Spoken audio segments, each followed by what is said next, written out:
Sa Mobile Bible School, tayo'y nagtitipon online.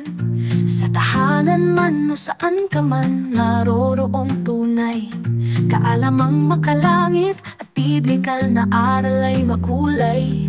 Sa biyaya ng Diyos tayo'y lumalago sa buhay, karunungan at lalim sa pananampalataya. Sa Mobile Bible School, ito'y abot kamay na.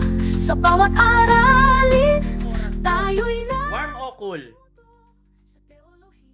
Starbucks. Cool, o, di ba? Kasi green. So, ibig sabihin, i-invite ka na. Okay lang magstay. Sige, maki-wifi ka. So, ganun. Cool. So, yan yung sa design elements, may malakas talagang impact ng colors. Isa sa pinakamalaking impact po talaga psychologically. So, meron yung tinatawag na hue. Ang hue ay kung ano ang mga colors na ginamit. Kapag mas matapang yung kanyang kulay, na mas malapit sa fundamentally, kung green, talagang eksaktong green, yun ang tawag doon ay hue. No? Pero pag sasamahan mo yung green ng mawiwisikan siya ng konting itim, ang tawag doon is value. Okay? So, kung green yan, papuntang medyo dark, mag-iiba siya ng value. And then yung saturation naman, pawala ng pawala yung kulay. Pinaghalong hue at saka value, pero mag-fade away ngayon yung color niya from colored to black and white. Ang tawag naman doon is saturation. Kaya kapag nag-edit tayo ng photography sa Adobe, so iba yung hue, iba yung value, iba yung saturation niya. At kasama din po yun sa graphic design.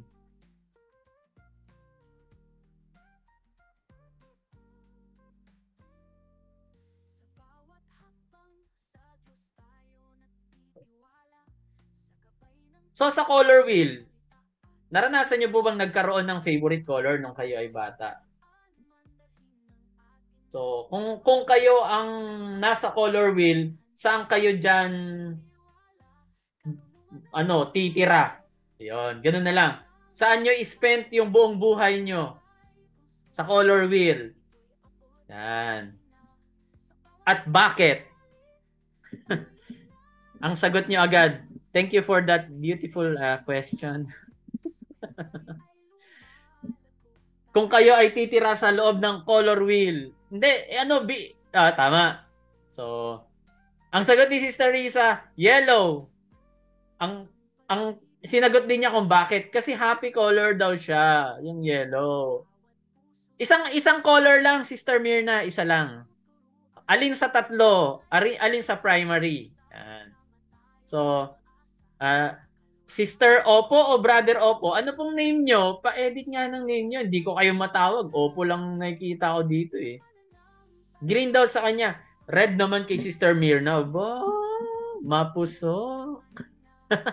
Ay na, ang pag-ibig nga naman, mapusok. Yan. Kasi love, di ba? Red. And green naman si Sister Germaline, Brother June, and Sister Beb.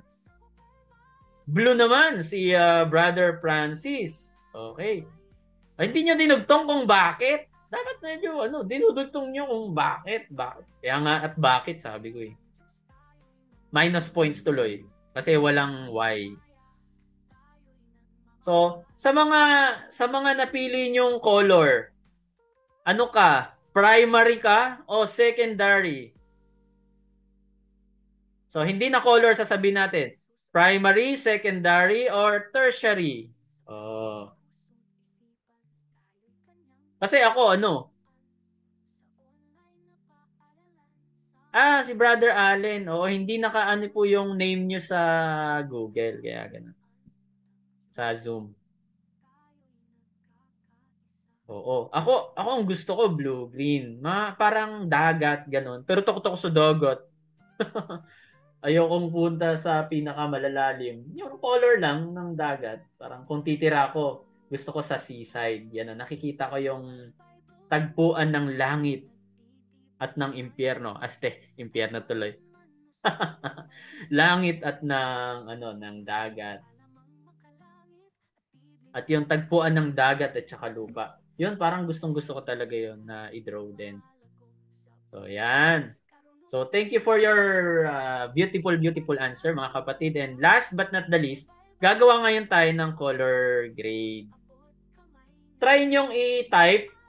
Escape kayo ng konti. Punta kayo sa color.adobe.com. Okay? Are you using laptop? Punta po kayo sa color.adobe.com. If you're using your cell phone, try nyo pong pumunta sa color.adobe.com. And gagawa po tayo ng templates. So, i-pick natin yung salitang create. Punta kayo sa Google and i-type nyo yung color.adobe.com. And choose kayo ng account nyo. Mag-login lang kayo.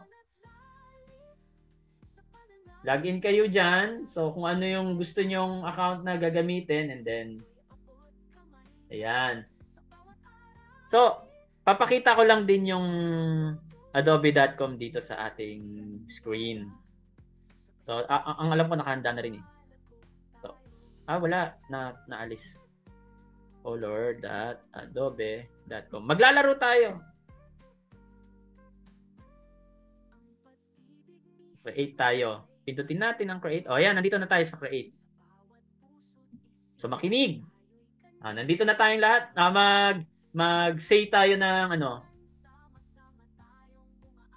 Nandun na po ba tayo sa Adobe? O mag-comment tayo ng yes kung tayo po ay nasa Adobe.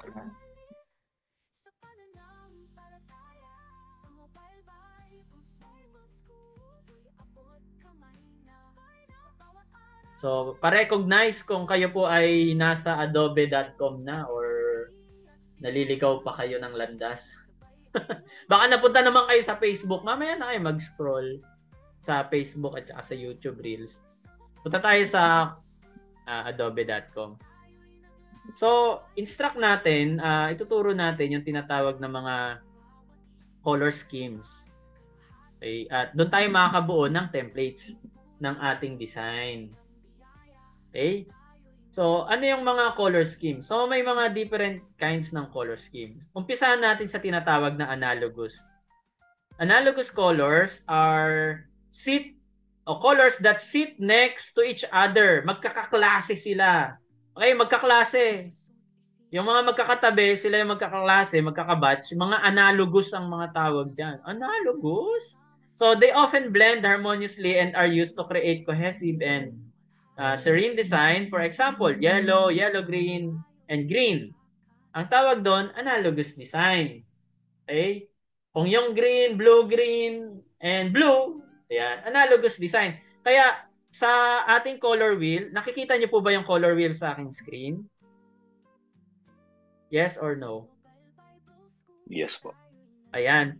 Makikita niyo po sa baba ng Adobe Color ay may color harmony, may tatlong tuldok-tuldok doon, and then yung salitang analogous. Pwede nyo siyang i-drag. Okay? Ipaikot. Ayan. Di ba umiikot siya?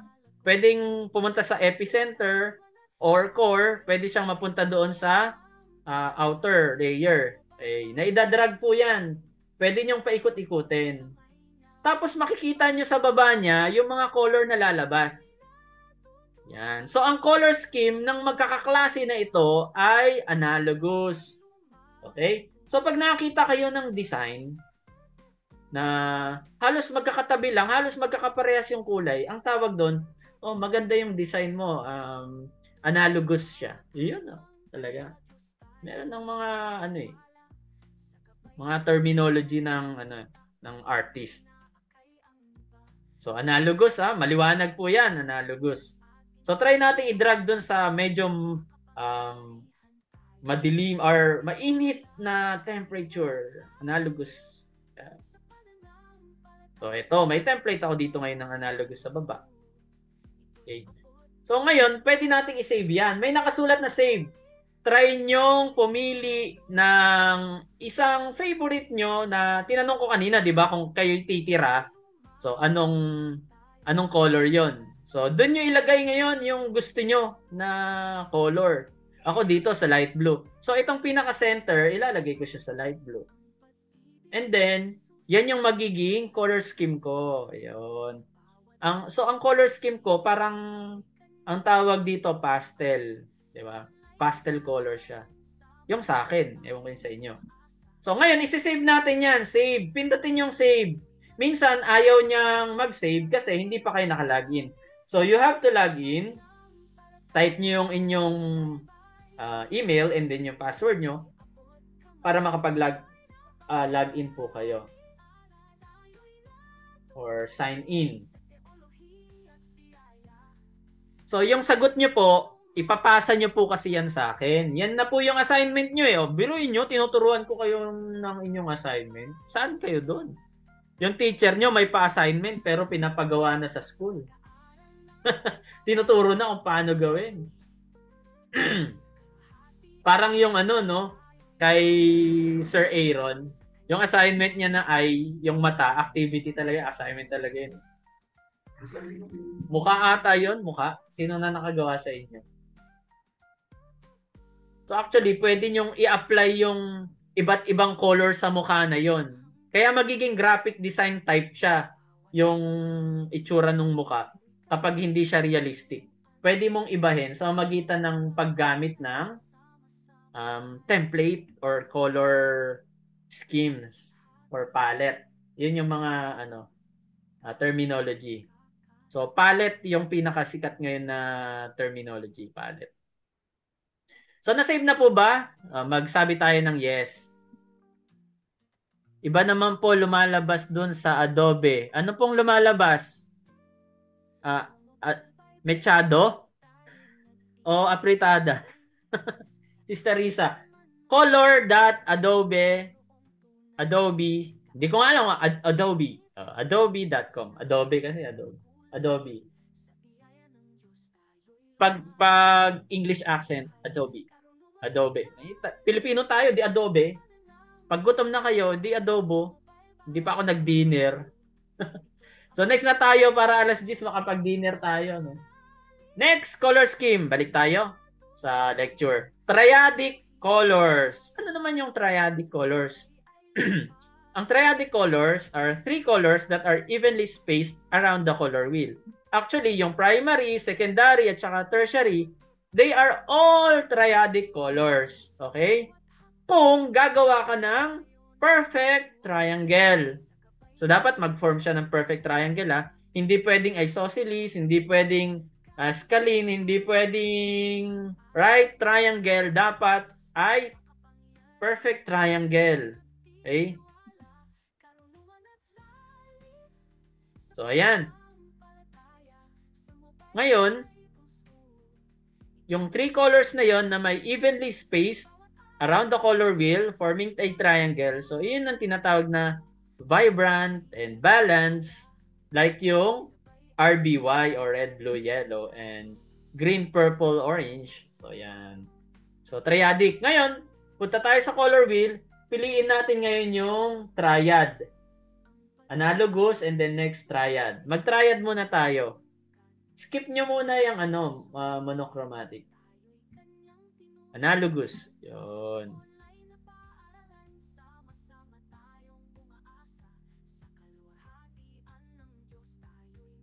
So sa triad, paikutin nyo ngayon. Anong gusto nyo? Pili kayo na, ang titignan nyo ngayon, yung template sa ibaba. Yan, template sa ibaba. Okay. So ngayon, isi-save nyo. Triad tayo. Hanap tayo ng favorite ko na pwedeng maging. Pwede nyo i-adjust din yung sa gitna. Yung mga color din dyan sa gitna.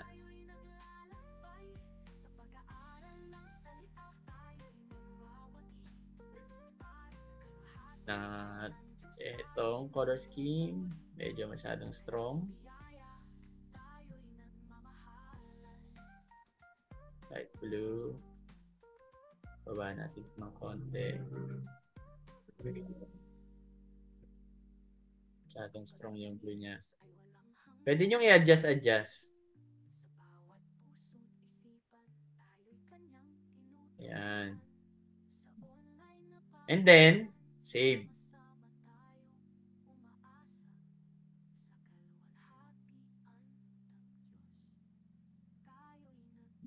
Ito yung gusto kong color. Makakagawa ko ng design na ganyan ng color. Okay, na-save na? Okay, yung mga nakapag-save na, magsabi ng yes. Yun lang. Sister Mirna. color.adobe.com. Tapos meron yung nakalagay dyan kanina na analogous. Pindutin nyo lang yung analogous, tapos i-drag nyo yung bilog-bilog. Tapos may nakalagay, save. I-save nyo po. Don't worry, i-guide ko kayo. Mag-personal na lang tayo na tutorial. May dagdag rate nga lang yun. May dagdag rate. Okay. So, i-save na natin. Save. Sa akin, naka-save na. Sa inyo, kamusta? And next tayo. Next. So, sa next natin is complementary colors. Complementary colors are colors that are directly opposite to each other. Dalawa lang sila pero as in magkatapat. Tapat na tapat. So, these colors have high contrast and make each other appear more vibrant. Kapag pinagpares mo sila, so punta tayo sa complementary. Pag pinagpares mo sila, yan yung lalabas. So, ang mga palette na ganyan ng mga color ng design, halimbawa, ito, Christmas, di ba? Pag Christmas, ganito ang kanyang color. Pag ganito naman, ito, LA Lakers. Di ba? Pag ganyan ang kulay, mapapansin mo, LA Lakers. Sa basketball, di ba? Mahilig sila sa violet and yellow. Kapag ito naman, nasa may blue-orange. Yan. Ano naman may isip nyo dyan? Sa ka-complement ng blue at saka yellow. Kayo, ano may isip nyo? Di rin ako makapasok sa Adobe. Hindi po Adobe.com. Color.adobe.com. Color.adobe.com. Wag po Adobe.com. Color.adobe.com. So yun po ang kailangan nating i-type. Ito po, nasa screen po ninyo. Color.adobe.com. So yan, wait natin kayo para makasabay po kayo.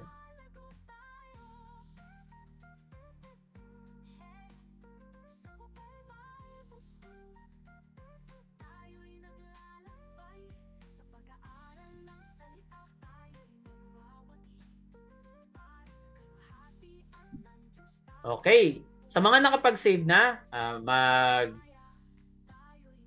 mag-chat box or mag-comment po tayo sa chat box ng saved. Kung humihingi po ng ibang account, mag-login lang po kayo. Kasi pag hindi po kayo nag-login, hindi po kayo talaga makapasok. Or makakapasok kayo pero hindi nyo maisi-save. So yan, continue po tayo. Balik tayo sa monochromatic. Na-erase ko siguro dito, may monochromatic dito hindi na natin nailagay.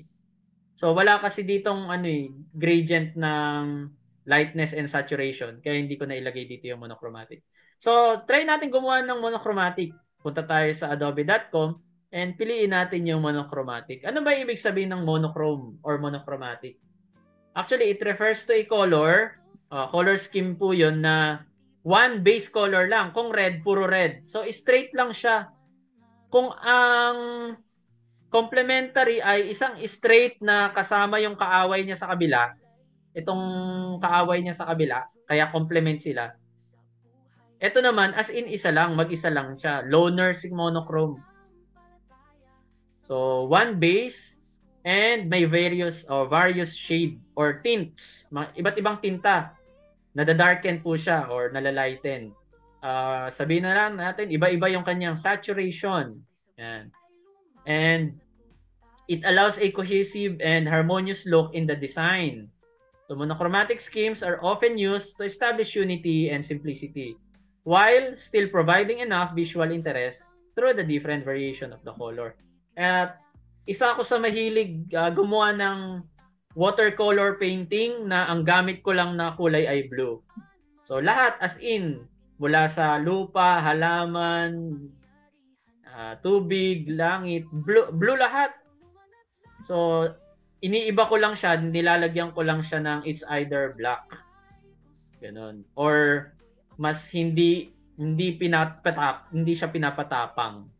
Mas maraming tubig, ganon. So monochromatic ang tawag doon na design. And type natin magkaroon ng monochromatic logo design. Yan. Mag-type tayo ng isang monochromatic para alam din natin ang tsura ng mga monochromatic logo. So, yan. Monochromatic, pag puro black and white lang, black talaga. Monochromatic. So yan, yung PayPal, monochromatic. Pero, siya blue and light blue. So pwede na rin. Nasa blue lang siya. Pero more on analogous to actually. Pero hindi lang sinamahan ng ibang kulay. Kaya inilagay pa rin siya sa monochromatic. Pag halos dalawa yung kulay na pinagsama, then nag-iiba siya ng meron siyang isang tertiary. Yon, monochromatic. Ay analogous. Pero ito monochromatic natin ito. Blue and light. So ayan, alam na natin yung monochromatic. Next tayo. Next naman is yung tinatawag na split complementary. Punta tayo sa split complementary. Nag-save na kayo ng monochromatic. Save muna pala yung monochromatic nyo. Magse-save din ako dahil blue ang gusto ko. Palagi na lang blue, light blue. Ayan, masyado matapang yun.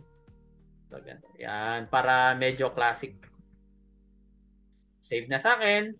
Done. Or balik tayo sa dito po sa color harmony. Pili kayo ng split complementary. Kamusta po, Sister Mirna and Brother? Paano mag-change ng color sa monochromatic? Idadrag nyo lang po itong ganyan. Iikot nyo lang po. Ipindutin nyo ng madiin yung mga bilog and then paglaruan nyo siya malapit sa center or palayo sa center. Yan. Hindi nyo po na-open yung color.adobe.com. Okay lang po. Pag makakonsentrate na po kayo, chat na lang tayo. Yan. Actually, yung mga base color, ito po. Itong base color, mag-iiba lang siya ng lighten niya or darken pag nilalagay niyo sa center. Ayan nalalighten or nadadarken lang siya. Itong mga tatlo sa ilalim, mas dark siya, pero dark pa rin or may halo pa rin siyang parang, kumbaga, may tinta siyang black. Pag itinataas mo lang siyang ganun, nadadagdagan lang yung kulay niyang, yung grade ng kulay niya, pero still dark pa rin. May tinta pa rin siyang black, hindi nawawala yun. So yun yung character nitong tatlo sa ilalim. Ito ay sa hue. Yan. More on hue siya. Hue. Mas malakas ang hue, mas malayo. Yan. Gagawa ko ng pang Christmas. Ito, pang Christmas. So yan ang aking split complementary. Save na natin. So save nyo na rin sa inyo. Pili kayo ng inyong templates. Save. Na-open ko po pero di ko masundan. I-ano nyo lang po. Ipaikot-ikot nyo lang itong ganyan. Tapos makikita nyo sa baba yung mga color. And then meron dito sa gilid. Diyan kayo magpapalit ng kung anong scheme or palette ang gusto nyo. So dito na tayo. Next naman tayo. Tapos na yung split complementary.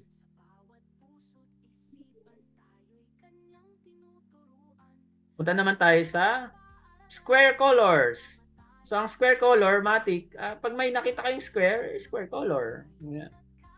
Ang square color nitong nasa diagram natin, sa ating pong PowerPoint ay yellow, green, blue, red, and yellow, orange. Okay?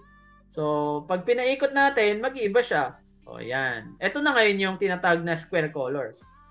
So, try natin pumunta sa color wheel and piliin natin yung square color. perfect square siya actually. Perfect square. Yan. So, paikot nyo and then pili kayo ng inyong favorite perfect square. Kapag ayaw nyo na masyado namang matapang yung red, pwede nyo bawasan. Ibababa nyo lang yung pinaka malapit sa edges. O, ayan o, di ba?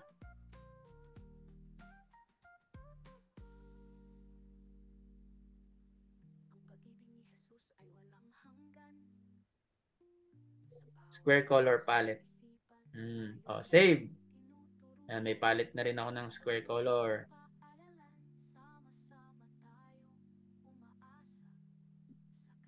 So, sa mga nakapag-save na ng square color, magsabi ng yes. Or save.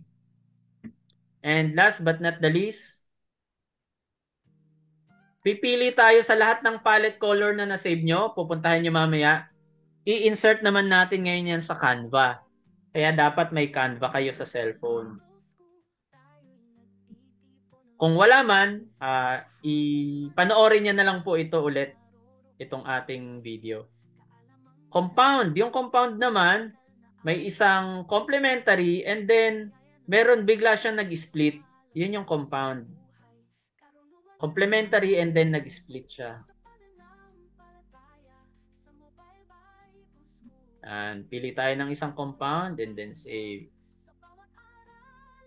So kanina meron tayong square, meron pa tayong isa.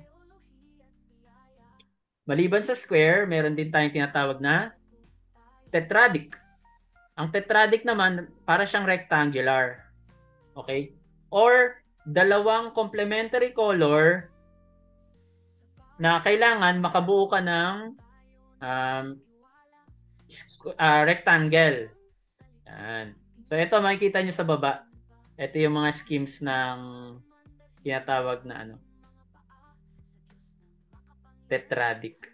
Ang ganda rin kaya ng color themes ng tetradic. O, di ba? Ang gaganda ng palette ng tetradic. Ito, parang gusto ko to. Kaya ito, yan, tetradic. So, punta tayo ngayon sa color wheel sa Adobe and then punta tayo sa color harmony and wala tayong tetradic pala dito. Walang tetradic. Oo, sayang naman. Custom. Ito, may custom. Pwede tayo customize. Gagawa tayo ng tetradic. Paano ulit ang tetradic? Ganito.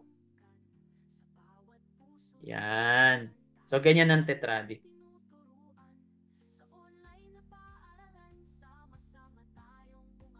Dito na lang tayo sa bandang yellow. Then, yan. Tetradic. Huwag natin haluan ng ibang color.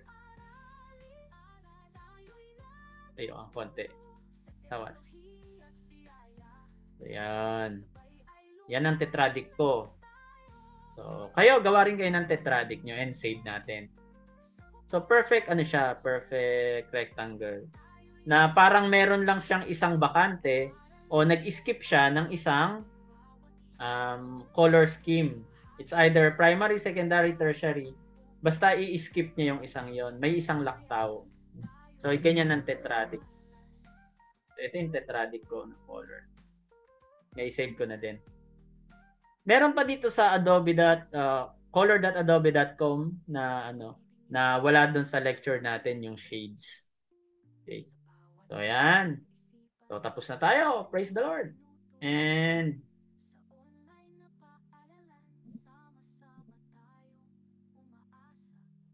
present natin ulit.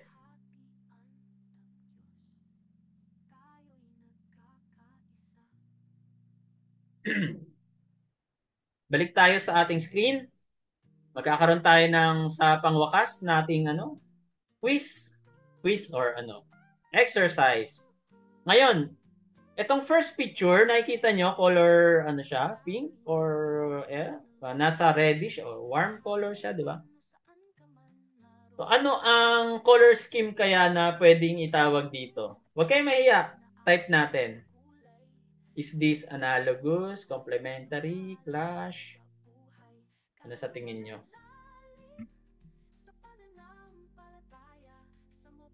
monochromatic. So, type tayo ng answer natin. Monochrome, analogous. Yan. Tama po kayong dalawa, Sister Grace and Sir Francis. Nasa part siya ng possible na monochromatic or nasa analogous siya. Okay.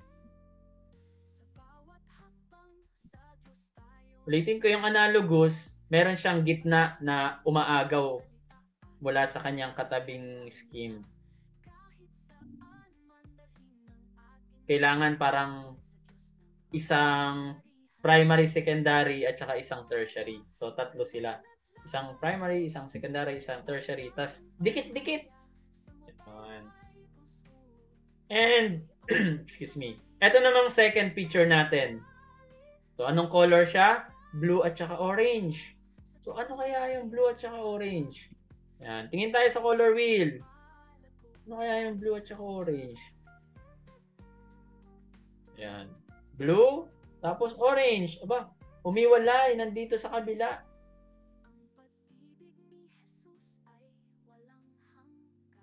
Hindi tinuro sa atin ah.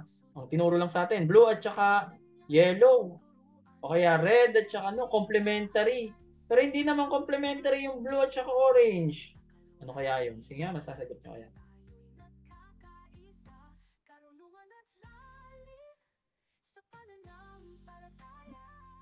Yan. Ito hindi ko na ituro sa lecture kanina. Pero ngayon ituturo ko. Ang tawag dyan ay clash. Pag tinanggal mo yung isa sa tertiary, isa sa primary, ang tawag doon clash. So dapat, halimbawa, clash color siya. Pwede siyang mag-clash. Or dissonance. Isang primary and then isang secondary. Isa lang na ganun na magkaano. Parang isang warm, isang cool. Yun. Clash ang tawag dyan. So this is clash. Sa color theory, yun yung tinawag sa amin clash. Dissonance yung kanyang color. So try nating tumingin dito ng clash. Yan, halimbawa, ito. Itong blue at saka orange. Instead na blue, yellow, blue, red, ba't biglang orange? O, clash ang tawag doon. So green at saka biglang purple. Hindi naman siya red. Green at saka red dapat. O kaya ito po, red, purple at saka violet. O, di ba? Biglang nag-red, purple lang. O kaya red, blue, green, ganon. Clash ang tawag doon. So si yellow, sa tingin nyo, ano kaya pwedeng ka-clash ni yellow sa color wheel? Yan. Si blue, orange, ano yun, no? Si yellow, anong pwedeng maging ka-clash ni yellow?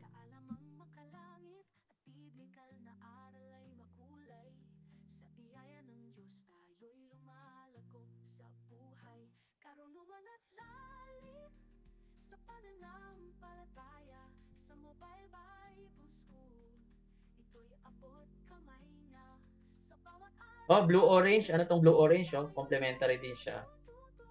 Oo, complementary.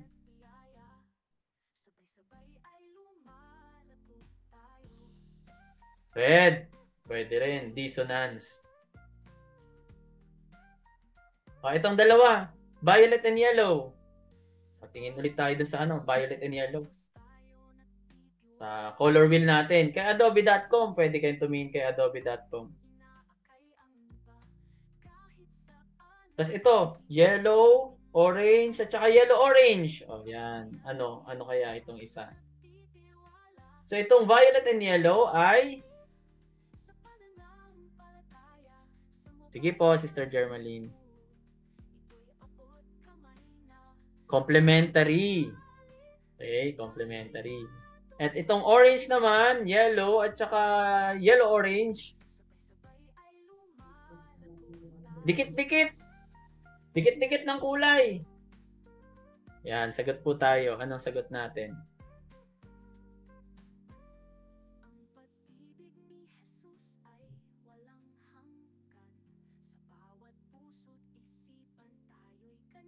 Analogous. Tama. So, yan. Ngayon, ito ang assignment nyo. Nakagawa na nga kayo ng palette, di ba?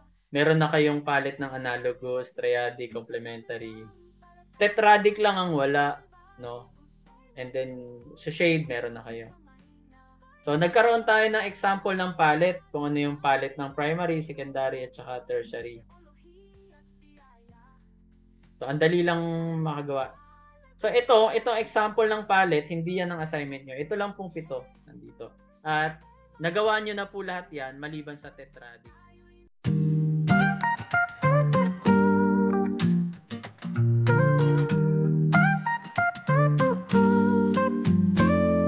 Sa Mobile Bible School, tayo'y nagtitipon online. Sa tahanan man o saan ka man, naroroong tunay. Kaalamang makalangit at biblikal na aral ay makulay. Sa biyaya ng Diyos tayo'y lumalago sa buhay. Karunungan at lalim sa pananampalataya. Sa Mobile Bible School, ito'y abot kamay na. Sa bawat aralin, tayo'y natututo. Sa teolohiya at biyaya, sabay-sabay ay lumalago tayo.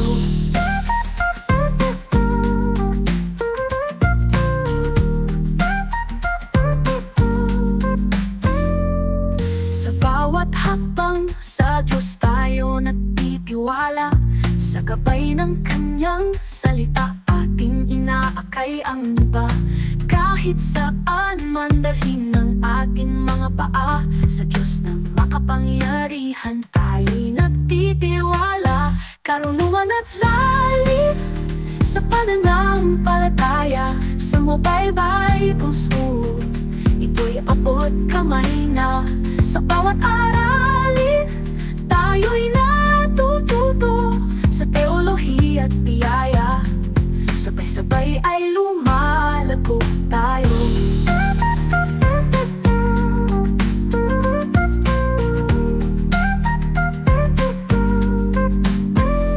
Ang pag-ibig ni Jesus ay walang hanggan.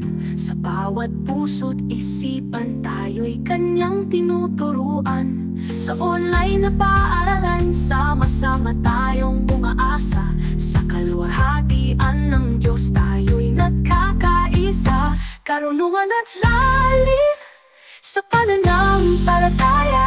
Sa Mobile Bible School, ito'y abot kamay na. Sa bawat aralin, tayo'y natututo. Sa teolohiya at biyaya, sabay-sabay ay lumalago tayo. Hey, sa Mobile Bible School, tayo'y naglalakbay. Sa pag-aaral ng salita, tayo'y magwawagi. Para sa kaluwalhatian ng Diyos, tayo'y magpupuri. Sa Kanyang biyaya, tayo'y nagmamahalan.